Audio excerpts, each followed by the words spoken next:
ಪ್ರೀತಿಯ ವಿದ್ಯಾರ್ಥಿಗಳೇ, ನಾನು ಪ್ರಭುಸ್ವಾಮಿಯು, ಸಹಾಯಕ ಪ್ರಾಧ್ಯಾಪಕ, ಶ್ರೀ ಮದ್ದಾನೇಶ್ವರ ಸರ್ಕಾರಿ ಪ್ರಥಮ ದರ್ಜೆ ಕಾಲೇಜು ಕಬ್ಬಹಳ್ಳಿ, ಗುಂಡ್ಲುಪೇಟೆ ತಾಲೂಕು, ಚಾಮರಾಜನಗರ ಜಿಲ್ಲೆ. ನಾನು ಇವತ್ತು ಈ ವಿಡಿಯೋ ಸೆಷನ್ನಲ್ಲಿ ಮೈಸೂರು ವಿಶ್ವವಿದ್ಯಾನಿಲಯದ 4ನೇ ಸೆಮಿಸ್ಟರ್ನ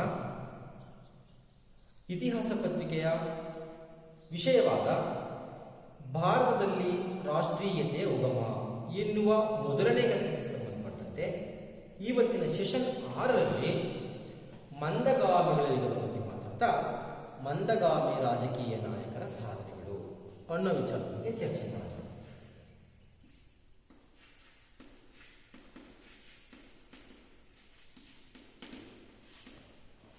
ಕಳೆದ ಸೆಷನ್ 5 ಬಗ್ಗೆ ಮಾತಾಡ್ತಾ ಮಂದಗಾಮಿ ನಾಯಕರು ಅಂದರೆ ಯಾರು, ಅವರ ಹೋರಾಟದ ಸ್ವರೂಪ ಏನು ಅನ್ನೋದ್ರ ಬಗ್ಗೆ ತಿಳ್ಕೊಂಡಿದ್ದರು. ಮಂದಗಾಮಿ ನಾಯಕರು ಸಂವಿಧಾನಾತ್ಮಕ ಮಾರ್ಗದ ಹೋರಾಟವನ್ನು ಮಾಡಿದ್ರು. ಬ್ರಿಟಿಷ್ ಸರ್ಕಾರದಲ್ಲಿ ನಿಷ್ಠೆಯನ್ನ ಹೊಂದಿದ್ರು. ಬ್ರಿಟಿಷ್ ಸರ್ಕಾರ ಭಾರತ ರಾಜಕೀಯ ಸಮಸ್ಯೆಗಳನ್ನು ಬಗೆಹರಿಸಬಲ್ಲುವಂತಹ ವಿವೇಕವನ್ನು ಹೊಂದಿದೆ ಎನ್ನುವಂತಹ ಪ್ರಬಲವಾದ ನಂಬಿಕೆಯನ್ನು ಹೊಂದಿದ್ರು. ಬ್ರಿಟಿಷರ ವಿರುದ್ಧ ಕಾಂಗ್ರೆಸ್ ಅಧಿವೇಶನದಲ್ಲಿ ಭಾರತೀಯರ ಜನಸಾಮಾನ್ಯರ ರಾಜಕೀಯ ಸಮಸ್ಯೆಗಳನ್ನು ಚರ್ಚಿಸಿ ಮನವಿಗಳು ಮತ್ತು ಪ್ರಾರ್ಥನೆಗಳ ರೂಪದಲ್ಲಿ ಭಿನ್ನ ಒತ್ತಡಗಳನ್ನು ಬ್ರಿಟಿಷ್ ಸರ್ಕಾರಕ್ಕೆ ಸಲ್ಲಿಸುವಂತಹ ಹೋರಾಟದ ಸ್ವರೂಪವನ್ನು ಹೊಂದಿದ್ರು. ಅಷ್ಟೇ ಅಲ್ಲ, ಭಾರತದಲ್ಲಿ ಹೋರಾಟದ ಸ್ವರೂಪ ಭಾರತೀಯರು ಹೋರಾಟಕ್ಕೆ ಇನ್ನೂ ಶಕ್ತರಾಗಿಲ್ಲ, ಅಷ್ಟೊಂದು ರಾಜಕೀಯ ಪ್ರಜ್ಞೆ ಬಂದಿಲ್ಲ ಎನ್ನುವಂತಹ ಜ್ಞಾನವನ್ನು ಹೊಂದಿದ್ರು. ಹೀಗೆ ಆರಂಭದ ಮಂದಗಾಮಿ ನಾಯಕರು ಜನರಿಗೆ ರಾಜಕೀಯ ಶಿಕ್ಷಣವನ್ನು ಕೊಡುವ ಮೂಲಕ ಅದರ ಜೊತೆಯಲ್ಲಿಯೇ ಭಾರತದಲ್ಲಿನ ಸಾಮಾನ್ಯ ಚರ್ಚೆಗಳನ್ನ, ಸಾಮಾನ್ಯ ಸಮಸ್ಯೆಗಳನ್ನ ಚರ್ಚಿಸಿ ಬ್ರಿಟಿಷ್ ಸರ್ಕಾರಕ್ಕೆ ಮನವಿಯನ್ನು ಸಲ್ಲಿಸಿದರು. ಅದರಲ್ಲಿ ಆರ್ಥಿಕ ಬೇಡಿಕೆಗಳು ಏನು, ಹಾಗೆಯೇ ರಾಜಕೀಯ ಬೇಡಿಕೆಗಳು ಏನು, ಮಿಲಿಟರಿ ಬೇಡಿಕೆಗಳು ಏನು, ನಾಗರಿಕ ಹಕ್ಕುಗಳಿಗೆ ಸಂಬಂಧಪಟ್ಟಂತೆ ಮಂದಗಾಮಿಗಳ ಬೇಡಿಕೆ ಏನಾಗಿತ್ತು ಅನ್ನೋದ್ರ ಬಗ್ಗೆ ಚರ್ಚೆ ಮಾಡಿದ್ವಿ. ಇವತ್ತಿನ ಈ ತರಗತಿಯಲ್ಲಿ ನಾವು ಈ ಎಲ್ಲಾ ಬೇಡಿಕೆಗಳ ಸ್ವರೂಪ ಏನಾಯಿತು, ಮಂದಗಾಮಿ ನಾಯಕರ ಈ ಹೋರಾಟದ ಬೇಡಿಕೆಗಳು ಬ್ರಿಟಿಷ್ ಸರ್ಕಾರಕ್ಕೆ, ಈ ಸಂವಿಧಾನಾತ್ಮಕ ಹೋರಾಟಗಾರರಿಗೆ ಫಲವನ್ನ ಕೊಟ್ಟವಾ ಎನ್ನುವುದನ್ನು ಚರ್ಚೆ ಮಾಡ್ತಾ ಹೋಗೋಣ.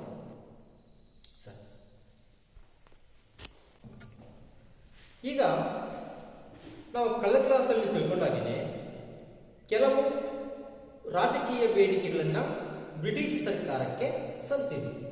ಅಂದರೆ ಕೇಂದ್ರ ಶಾಸನ ಸಭೆಗಳ ವಿಸ್ತರಣೆ, ಪ್ರಾಂತೀಯ ಶಾಸನ ಸಭೆಗಳ ವಿಸ್ತರಣೆ ಇರಬಹುದು, ಹಾಗೆಯೇ ಇಂಡಿಯಾ ಕೌನ್ಸಿಲ್ ಅನ್ನು ರದ್ದತಿ ಮಾಡೋದಿರಬಹುದು. ಇದಕ್ಕೆ ಸಂಬಂಧಪಟ್ಟಂತೆ ರಾಜಕೀಯ ಸಾಧನೆಗಳು ಏನು ನಾವೆಲ್ಲ ತಿಳ್ಕೊಂಡಿರೋ ಹಾಗೆಯೇ ಈ ಮಂದಗಾಮಿ ರಾಜಕೀಯ ನಾಯಕರು ವಿದ್ಯಾವಂತ ಸಮುದಾಯಕ್ಕೆ ಸೇರಿದವರು. ಇಂಗ್ಲಿಷ್ ಶಿಕ್ಷಣವನ್ನು ಪಡ್ಕೊಂಡ ಇವರು ಪಾಶ್ಚಿಮಾತ್ಯ ದೇಶಗಳಲ್ಲಿ ಪ್ರವಾಸ ಮಾಡಿ ಅಲ್ಲಿನ ರಾಜಕೀಯ ಪರಿಸ್ಥಿತಿಯನ್ನು ಅರ್ಥಕೊಂಡಿದ್ದರು. ಕೆಲವರಂತೂ ಬ್ರಿಟಿಷ್ ಸಂಸತ್ತಿಗೆ ಆಯ್ಕೆಯಾಗಿದ್ದರು. Example, Dadabhai Naoroji house of ಕಾಮನ್ಸ್ಗೆ ಇಂಗ್ಲೆಂಡಿನ ಸೆಂಟ್ರಲ್ ಪ್ರಿನ್ಸ್ಬರಿ ಕ್ಷೇತ್ರದಿಂದ ಲಿಬರಲ್ ಪಕ್ಷದ ಅಭ್ಯರ್ಥಿಯಾಗಿ ಆಯ್ಕೆಯಾಗಿದ್ದು ಉತ್ತಮ ಸಂಸದೀಯ ಪಟು ಸಹ ಆಗಿದ್ದು. ಗೋಪಾಲಕೃಷ್ಣ ಗೋಖಲೆ ಸಹ ಉತ್ತಮ ವಾಗ್ಮಿ ಮತ್ತು ಸಂಸದೀಯ ಪಟು ಅಂತ ಬಿರುದನ್ನೇ ಪಡ್ಕೊಂಡಿದ್ರು. ಹಾಗಿದ್ರೆ ಈ ಇಷ್ಟೆಲ್ಲ ಪತ್ರಕರ್ತರಾಗಿ, ವಾಗ್ಮಿಗಳಾಗಿ ಪ್ರಜಾಪ್ರಭುತ್ವದ ಕಲ್ಪನೆಗಳನ್ನು ಹೊಂದಿದ್ರಲ್ಲ, ಭಾರತದಲ್ಲಿ ಪ್ರಜಾಪ್ರಭುತ್ವದ ಮಾದರಿಯ ಆಡಳಿತ ಆರಂಭ ಆಗಬೇಕು, ಸ್ಥಾಪಿತವಾಗಬೇಕೆನ್ನೋ ನಂಬಿಕೆಯನ್ನು ಹೊಂದಿದ್ರಲ್ಲ, ಈ ಮಂದಗಾಮಿ ನಾಯಕರ ಸಾಧನೆಗಳು ಏನು, ಅವರ ಭಿನ್ನ ಒತ್ತಡಗಳು ಸಾಂವಿಧಾನಿಕ ಹೋರಾಟ ಫಲವನ್ನು ಕೊಡ್ತಾ ಅಂತ ನಾವು ಚರ್ಚೆ ಮಾಡೋದಾದ್ರೆ ನೋಡಿ, ಈ ರಾಜಕೀಯ ರಂಗದಲ್ಲಿ ಭಾರತದಲ್ಲಿನ ರಾಜಕೀಯ ಸಮಸ್ಯೆಗಳ ಬಗ್ಗೆ ಚರ್ಚಿಸುವ ಸಲುವಾಗಿ ಇಂಗ್ಲೆಂಡಿನಲ್ಲಿ 1889 ಇಸ್ವಿಯಲ್ಲಿ ಭಾರತೀಯ ರಾಷ್ಟ್ರೀಯ ಕಾಂಗ್ರೆಸ್ನ ಸಮಿತಿಯೊಂದು ರಚನೆಯಾಯಿತು, ಶಾಖೆ. ಇದರ ಉದ್ದೇಶ ಏನು? ಮಂದಗಾಮಿ ನಾಯಕರು ತಮ್ಮ ಭಾವನೆಯನ್ನು ಹೊಂದಿದ್ರು. ಭಾರತೀಯ ಸಮಸ್ಯೆಗಳಿಗೆ ಬ್ರಿಟಿಷ್ ಸರ್ಕಾರ ಕಾರಣ ಅಲ್ಲ, ಬ್ರಿಟಿಷ್ ಸಂಸತ್ತಿಗೆ ಮತ್ತು ಬ್ರಿಟಿಷ್ ಜನತೆಗೆ ಭಾರತೀಯರ ಸಮಸ್ಯೆಯ ಬಗ್ಗೆ ಅರಿವಿಲ್ಲದಿರುವುದು ಕಾರಣ ಅಂತ ಭಾವಿಸಿದರು. ಹೀಗಾಗಿ ಭಾರತೀಯರ ಸಮಸ್ಯೆಗಳನ್ನ ಬ್ರಿಟನ್ ಸಂಸತ್ತಿನ ಮುಂದೆ ಮತ್ತು ಬ್ರಿಟನ್ನಿನ ಜನರ ನಡುವೆ ಚರ್ಚಿಸಿ ಬ್ರಿಟನ್ನಿನ ಜನಾಭಿಪ್ರಾಯವನ್ನು ಭಾರತ ಜನರ ಪರವಾಗಿ ರೂಪಿಸುವ ಸಲುವಾಗಿ ಈ ಲಂಡನ್ನಿನಲ್ಲಿನ ಭಾರತೀಯ ರಾಷ್ಟ್ರೀಯ ಕಾಂಗ್ರೆಸ್ ಸಮಿತಿ ರಚನೆ ಆಯಿತು. ಅದು ಇಂಡಿಯಾ ಎನ್ನುವ ಪತ್ರಿಕೆಯ ಮೂಲಕ ಭಾರತದಲ್ಲಿನ ಬ್ರಿಟಿಷ್ ಸರ್ಕಾರದ ಆಡಳಿತಾತ್ಮಕ ವರ್ತನೆಗಳ ಬಗ್ಗೆ ಲೇಖನಗಳನ್ನು ಪ್ರಕಟಿಸಿ ಇಂಗ್ಲೆಂಡಿನ ಜನತೆಗೆ ಪರಿಚಯಿಸುವ ಕೆಲಸವನ್ನು ಮಾಡಿತು. ಹೀಗೆ ಉತ್ತಮ ಪತ್ರಿಕೋದ್ಯಮಿಗಳಾಗಿದ್ದ ಈ ಮಂದಗಾಮಿ ನಾಯಕರು ಈ ಪತ್ರಿಕಾ ಮಾಧ್ಯಮವನ್ನು ಸಮರ್ಥವಾಗಿ ಬಳಸಿಕೊಂಡರು. ಇನ್ನು 1892ನೇ ಇಸ್ವಿಯಲ್ಲಿ ಇಂಡಿಯಾ ಕೌನ್ಸಿಲ್ ಆಕ್ಟ್ ಒಂದು ಜಾರಿಗಾಯಿತು.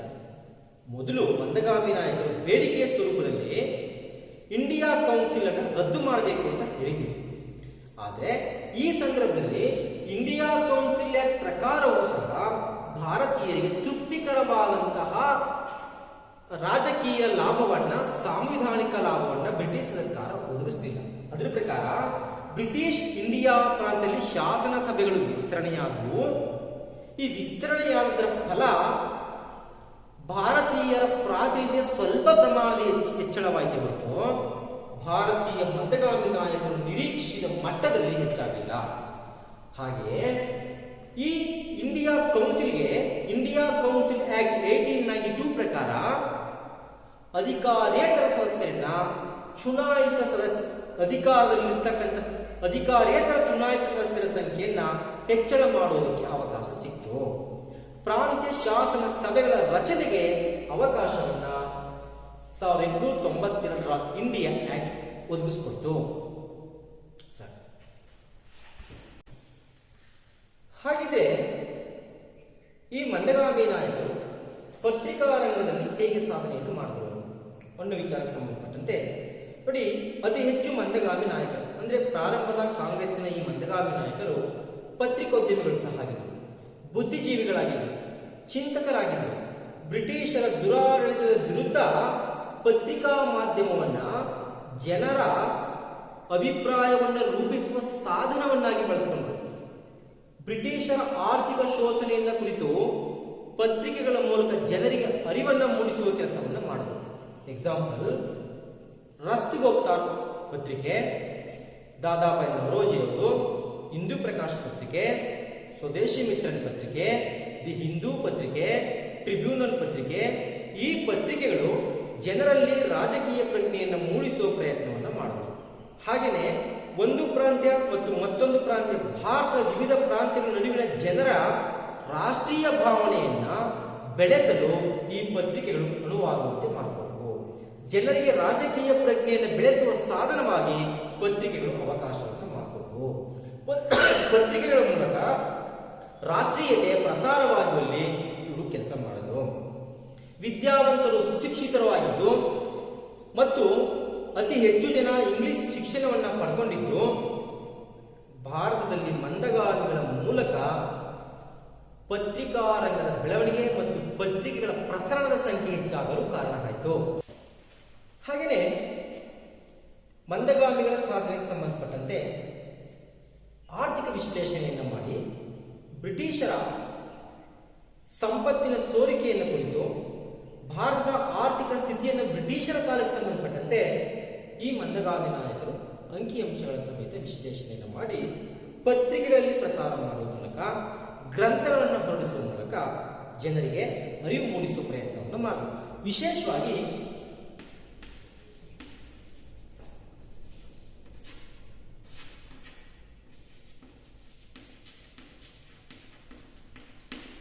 ದಾದಾಬಾಯಿ ನವರೋಜಿಯವರು ಸಂಪತ್ತಿನ ಸೋರಿಕೆ ಸಿದ್ಧಾಂತವನ್ನು ಪ್ರಚಾರ ಮಾಡಿದರು.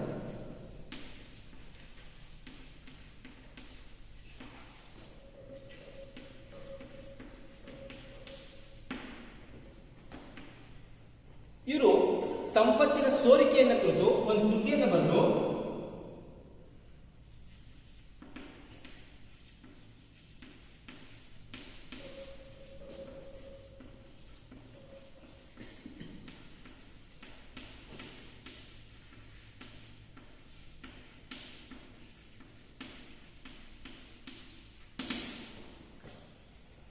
Poverty and un-British rule in India. ಈ ಕೃತಿಯಲ್ಲಿ ದಾದಾಬಾಯಿ ನವರೋಜಿಯವರು ಭಾರತದ ಸಂಪತ್ತು ಹೇಗೆ ಬ್ರಿಟನ್ಗೆ ಹರಿದು ಹೋಗ್ತಾ ಇದೆ ಅನ್ನೋದನ್ನ ಅಂಕಿಅಂಶಗಳ ಸಮೇತ ವಿಶ್ಲೇಷಣೆ ಮಾಡಿದರು. ಇವರು ಭಾರತದ ಬಡತನಕ್ಕೂ ಬ್ರಿಟಿಷರ ಆಡಳಿತಕ್ಕೂ ಇರುವಂತಹ ನೇರವಾದ ಸಂಪರ್ಕವನ್ನ ಭಾರತೀಯರಿಗೆ ತೋರಿಸ್ಕೊಟ್ರು. ಇವರ ಪ್ರಕಾರ ಸಂಪತ್ತು 4 ರೂಪದಲ್ಲಿ ಭಾರತದಿಂದ ಬ್ರಿಟನ್ಗೆ ಹರಿದೋಗ್ತಾ ಇತ್ತು. ಒಂದು ಹೋಮ್ ಚಾರ್ಜಸ್, ಮತ್ತೊಂದು ಭಾರತದಲ್ಲಿ ಬ್ರಿಟಿಷ್ ಅಧಿಕಾರಿಗಳಿಗೆ ನೀಡ್ತಾ ಇದ್ದ ವೇತನ,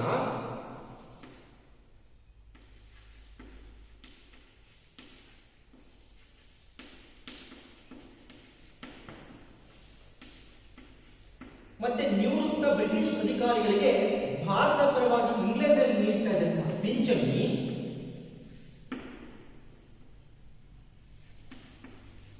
ಹಾಗೂ ಭಾರತದಲ್ಲಿ ಬ್ರಿಟಿಷ್ ಉದ್ಯಮಿಗಳು ಹೂಡಿದ್ದಂತಹ ಬಂಡವಾಳಕ್ಕೆ ಪ್ರತಿಯಾಗಿ ಲಾಭ. ಹೀಗೆ ಭಾರತದ ಎಲ್ಲ ಸಂಪತ್ತು ಭಾರತದಿಂದ ಬ್ರಿಟನ್ಗೆ ಹಂತ ಹಂತವಾಗಿ ಭಾರತದ ವಿವಿಧ ಅವಧಿಯಲ್ಲಿ ಹರಿದು ಹೋಗುತ್ತಿರುವುದನ್ನ ಜನರಿಗೆ ತಿಳಿಸಿಕೊಡೋ ಪ್ರಯತ್ನವನ್ನು ಮಾಡಿದರು.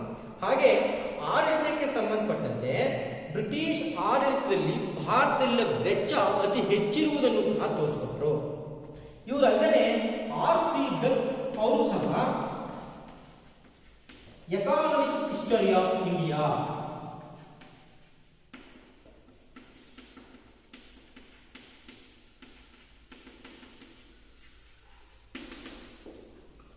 ಎಕಾನಮಿಕ್ ಹಿಸ್ಟರಿ ಆಫ್ ಇಂಡಿಯಾ ಎನ್ನುವ ಕೃತಿಯನ್ನು ಬರೆದರು.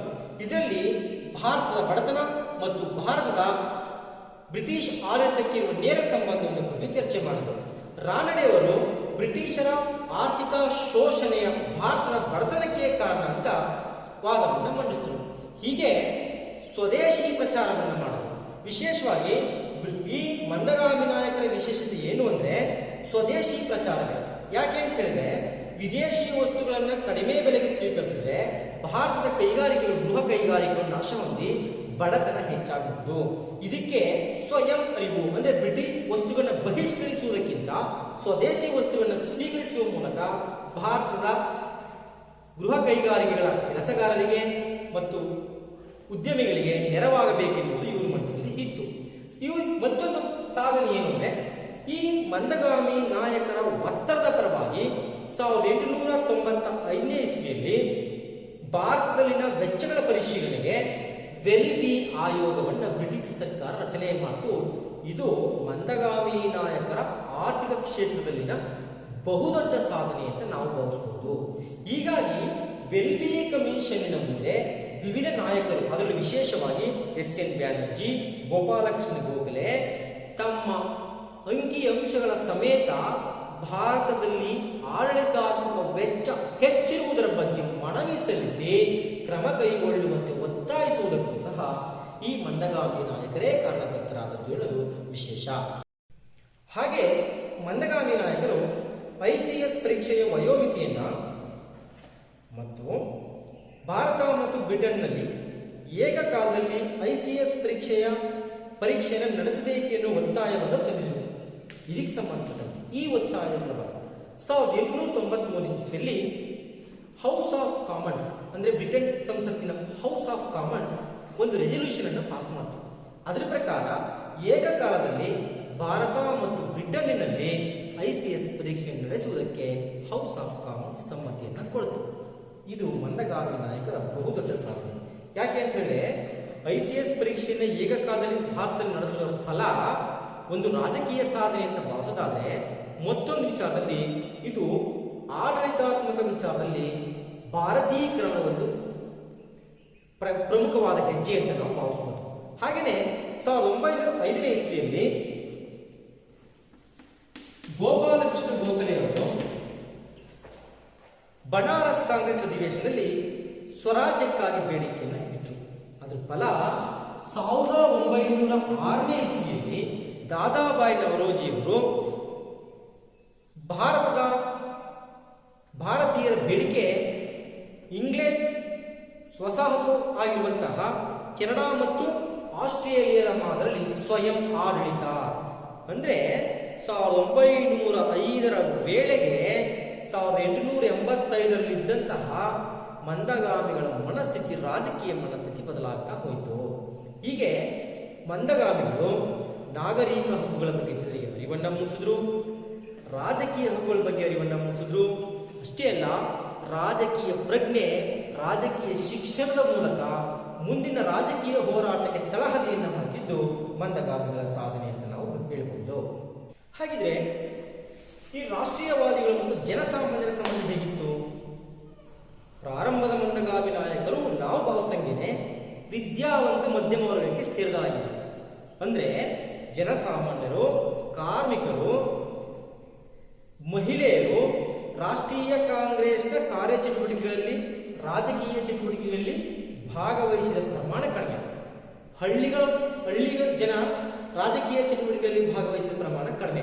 ಅಷ್ಟೇ ಅಲ್ಲ, ಈ ಮಂದಗಾಮಿ ಚಟುವಟಿಕೆ, ರಾಜಕೀಯ ಚಟುವಟಿಕೆ ಹೆಚ್ಚು ಕೇಂದ್ರೀಕೃತ ಆಗಿದ್ದದ್ದು ನಗರ ಮತ್ತು ಪಟ್ಟಣ ಪ್ರದೇಶಗಳಲ್ಲಿ.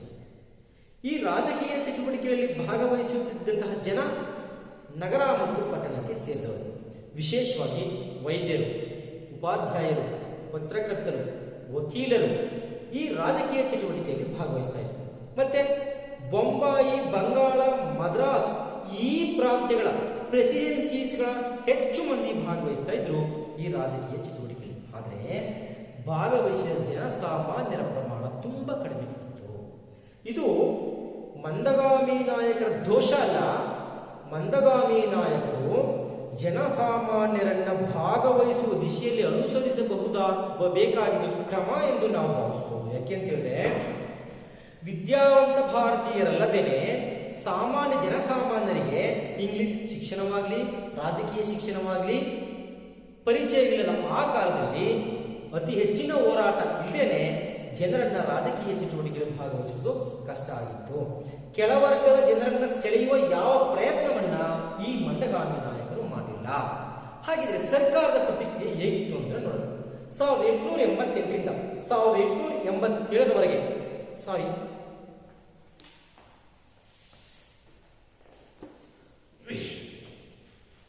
ಹಾಗಿದ್ರೆ ಸರ್ಕಾರದ ಪ್ರತಿಕ್ರಿಯೆ ಹೇಗಿತ್ತು ಅಂತ ನೋಡೋಣ. 1885ನೇ ಇಸ್ವಿಯಿಂದ 1887ನೇ ಇಸ್ವಿವರೆಗೆ ಸರ್ಕಾರ ಮತ್ತು ಮಂದಗಾಮಿಗಳ ಸಂಬಂಧ ಉತ್ತಮವಾಗಿ ಇತ್ತು. ಆದರೆ 1888ರ ನಂತರ ಸರ್ಕಾರ ಮತ್ತು ಮಂದಗಾಮಿಗಳ ನಡುವಿನ ಸಂಬಂಧ ಅಳಿಸಿತು. ಯಾಕೆ? ಕಾಂಗ್ರೆಸ್ ಮುಖಂಡರು ಕಾಂಗ್ರೆಸ್ ಅಧಿವೇಶನದಲ್ಲಿ ಸರ್ಕಾರದ ನಡವಳಿಕೆಗಳನ್ನ ಕುರಿತು ಟೀಕೆ ಮಾಡೋಕೆ ಆರಂಭ ಮಾಡಿದ್ರು. ಸರ್ಕಾರದ ಕಾರ್ಯವೈಖರಿಯನ್ನು ಟೀಕಿಸುವ ಕೆಲಸವನ್ನ ಮಾಡಿದ್ರು. 1888ರಲ್ಲಿ ಡಫರಿನ್ ಕಾಂಗ್ರೆಸ್ ಬಗ್ಗೆ ಟೀಕೆ ಮಾಡ್ತಾ ಹೇಳ್ತಾನೆ. ಡಫರಿನ್ ಕಾಂಗ್ರೆಸ್ ಸೂಕ್ಷ್ಮದರ್ಶಕದಿಂದ ನೋಡಬಹುದಾದಷ್ಟು ಅಲ್ಪಸಂಖ್ಯಾತರನ್ನ ಪ್ರತಿನಿಧಿಸುವ ಪಕ್ಷ ಅಂತ ಟೀಕೆ ಮಾಡ್ದ. ಆದರೆ ಸರ್ಕಾರದ ಪ್ರತಿಕ್ರಿಯೆ ಹೇಗಿತ್ತು? 1885ರಿಂದ 1887ರವರೆಗೆ ರಾಷ್ಟ್ರೀಯ ಕಾಂಗ್ರೆಸ್ ಮತ್ತು ಸರ್ಕಾರ ಎರಡರ ನಡುವೆ ಉತ್ತಮ ಸಂಬಂಧ ಇತ್ತು. ಆದರೆ 1887ರ ನಂತರ ರಾಷ್ಟ್ರೀಯ ಕಾಂಗ್ರೆಸ್ ಮತ್ತು ಸರ್ಕಾರದ ಸಂಬಂಧ ಅಳಿಸೋದಕ್ಕೆ ಶುರುವಾಯಿತು. ಕಾರಣ ಏನು? 1888ರ ನಂತರ ಬ್ರಿಟಿಷ್ ಸರ್ಕಾರದ ಕಾರ್ಯವೈಖರಿ ಮತ್ತು ನಡವಳಿಕೆಯನ್ನು ಕುರಿತು, ಆರ್ಥಿಕ ನೀತಿಯನ್ನು ಕುರಿತು, ಆಡಳಿತಾತ್ಮಕ ನಿರ್ಧಾರಗಳನ್ನು ಕುರಿತು ಈ ಮಂದಗಾಮಿ ನಾಯಕರು ಟೀಕಿಸಿ ಬರೆಯೋದಕ್ಕೆ ಆರಂಭಿಸಿದರು. ಹೀಗಾಗಿ ಪ್ರಾರಂಭದಲ್ಲಿ ಸರ್ಕಾರ ಬಾಧಿಸಿದಂತೆ ಬ್ರಿಟಿಷ್ ಸರ್ಕಾರದ ಪರವಾಗಿ ಪೂರ್ಣವಾಗಿ ಕಾಂಗ್ರೆಸ್ ನಿಂತಿರಲಿಲ್ಲ. ಹೀಗಾಗಿ ಡಫರಿನ್ ಹೇಳ್ತಾನೆ, ಕಾಂಗ್ರೆಸ್ ಅನ್ನು ಟೀಕಿಸ್ತಾ, ಕಾಂಗ್ರೆಸ್ ಒಂದು ಸೂಕ್ಷ್ಮ ದರ್ಶಕದಲ್ಲಿ ನೋಡಬಹುದಾದಷ್ಟು ಅಲ್ಪಸಂಖ್ಯಾತರನ್ನ ಪ್ರತಿನಿಧಿಸುವ ಪಕ್ಷ. ಅಂದ್ರೆ ಅರ್ಥ, ಈ ಸಣ್ಣ ಪ್ರಮಾಣದ ಜನಸಂಖ್ಯೆಯುಳ್ಳ ಈ ಕಾಂಗ್ರೆಸ್ ಪಕ್ಷಕ್ಕೆ ಅಷ್ಟು ಪ್ರಾಧಾನ್ಯತೆ ಕೊಡುವ ಅವಶ್ಯಕತೆ ಇಲ್ಲ ಅಂತ ಟೀಕೆ ಮಾಡ್ದ. ಕಾಂಗ್ರೆಸ್ ಪಕ್ಷದ ಸದಸ್ಯರುಗಳನ್ನ, ಮಂದಗಾಮಿಗಳನ್ನ ರಾಜದ್ರೋಹಿಗಳು ಅಂತ ಟೀಕೆ ಮಾಡ್ದ. ಕೃತಜ್ಞ ಬಾಬುಗಳು ಅಂತ ಟೀಕೆ ಮಾಡ್ದ. ಬಂಗಾಳಿ ಬ್ರಾಹ್ಮಣರ ಕೂಟ ಅಂತ ಟೀಕೆ ಮಾಡ್ದ. ಮತ್ತು ಇಬ್ಬಂದಿ ಲಕ್ಷಣಗಳುಳ್ಳ ಜನ ಅಂತ ಟೀಕೆ ಮಾಡ್ದ. ಮತ್ತೆ ಈ ಕಾಂಗ್ರೆಸ್ ಸಂಘಟನೆಯನ್ನ ರಾಜದ್ರೋಹದ ಜನರನ್ನು ಉತ್ಪಾದನೆ ಮಾಡುವ ಕಾರ್ಖಾನೆ ಅಂತ ಟೀಕೆ ಮಾಡ್ದ. ಬಂಗಾಳಿ ಬ್ರಾಹ್ಮಣರ ಸಂಘ ಅಂತ ಟೀಕೆ ಮಾಡ್ದ. 1900 ಲಾರ್ಡ್ ಕರ್ಜನ್ ಹೇಳ್ತಾನೆ, ಕಾಂಗ್ರೆಸ್ ಅವಸಾನದತ್ತ ಸಾಗ್ತಾ ಇದೆ. ಭಾರತದಲ್ಲಿ ನಾನು ಇರೋವರೆಗೆ ನನ್ನ ಕರ್ತವ್ಯ ಏನು ಅಂದ್ರೆ ಅದರ ಶಾಂತಿಯುತ ಸಾವಿಗೆ ಸಹಕರಿಸುವುದು ನನ್ನ ಧರ್ಮ ಅಂತ ರಾಷ್ಟ್ರೀಯ ಕಾಂಗ್ರೆಸ್ ಅನ್ನು ಕುರಿತು ಅಸಮಾಧಾನವನ್ನು ವ್ಯಕ್ತಪಡಿಸಿದ್ದ. ಕಾಂಗ್ರೆಸ್ ನಾಯಕರ ಬ್ರಿಟಿಷ್ ವಿರೋಧಿ ಭಾಷಣವನ್ನ ತಡೆಯೋದಕ್ಕೋಸ್ಕರ ಪತ್ರಿಕಾ ಸ್ವಾತಂತ್ರ್ಯದ ನಿರ್ಬಂಧವನ್ನ ಜಾರಿಗೆ ತರಲಾಯಿತು.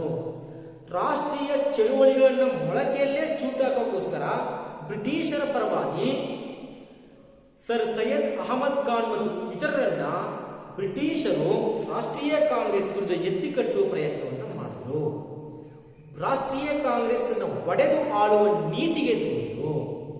ಹೀಗೆ ಮಂದಗಾಮಿ ಆ ನಾಯಕರು ಸಾಧನೆಗಳನ್ನು ನಾವು ಚರ್ಚೆ ಮಾಡ್ತಾ, ಮಂದಗಾಮಿ ನಾಯಕರು ಸಂವಿಧಾನಾತ್ಮಕ ಹೋರಾಟವನ್ನು ಮಾಡ್ತಾ ಹೇಗೆ ರಾಜಕೀಯವಾಗಿ ಆರ್ಥಿಕವಾಗಿ ಸಾಧನೆಯನ್ನು ಮಾಡಿದ್ರು, ರಾಜಕೀಯ ಬೇಡಿಕೆಗಳನ್ನು ಹೇಗೆ ಈಡೇರಿಸಿಕೊಂಡ್ರು, ಮಿಲಿಟರಿ ಬೇಡಿಕೆಯನ್ನು ಹೇಗೆ ಈಡೇರಿಸಿಕೊಂಡ್ರು, ಆರ್ಥಿಕ ನೀತಿಯಲ್ಲಿ ಬ್ರಿಟಿಷ್ ಸರ್ಕಾರದ ನೀತಿಯನ್ನು ಹೇಗೆ ಟೀಕೆ ಮಾಡಿದ್ರು, ಪತ್ರಿಕಾ ರಂಗವನ್ನು ಹೇಗೆ ಸಮರ್ಥವಾಗಿ ಬಳಸಿಕೊಂಡ್ರು ಅನ್ನೋದನ್ನು ನಾವು ಈ ಸೆಷನ್ 6ರಲ್ಲಿ ಚರ್ಚೆ ಮಾಡ್ತೀವಿ.